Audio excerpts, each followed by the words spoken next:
So today I'm going to show you how to complete this worksheet. This is our introduction to grid drawing. And I want to show you how to begin here. So I like to use 2 pieces of scrap paper just to help you visualize. So we are going to be focusing on just one single square each time. So I'm just going to cover up the rest of what we're working with here, okay? So my first square at the very top has nothing. So I'm actually just going to skip right over that one. I'm going to move right here.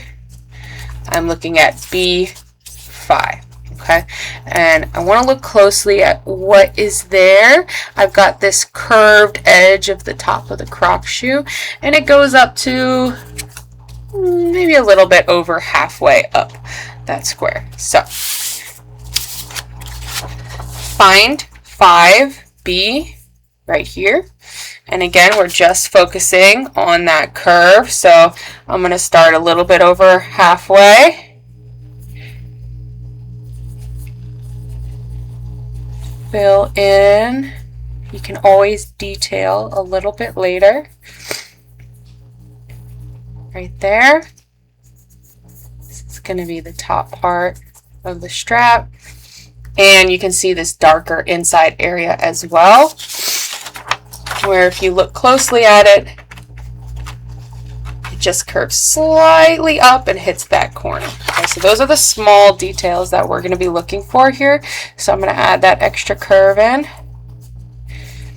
And I'm not going to shade it yet. I'm actually just working on my outline.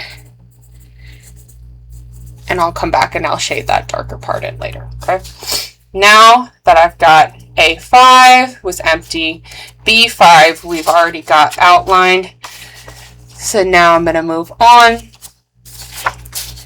And I'm going to look here at C5. Okay, this one is simple. We just have a downward curve. It starts about halfway up and connects to my previous box.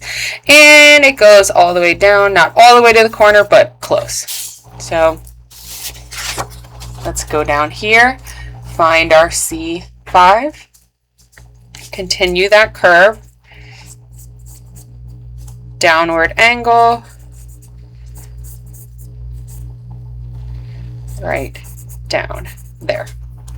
Okay, now I've got a pretty good match, an outline match there, and you're just going to continue in that way, going square by square by square by square until you have the whole image drawn. At that point, you can go in with your drawing pencils and start to shade in some of those darker areas.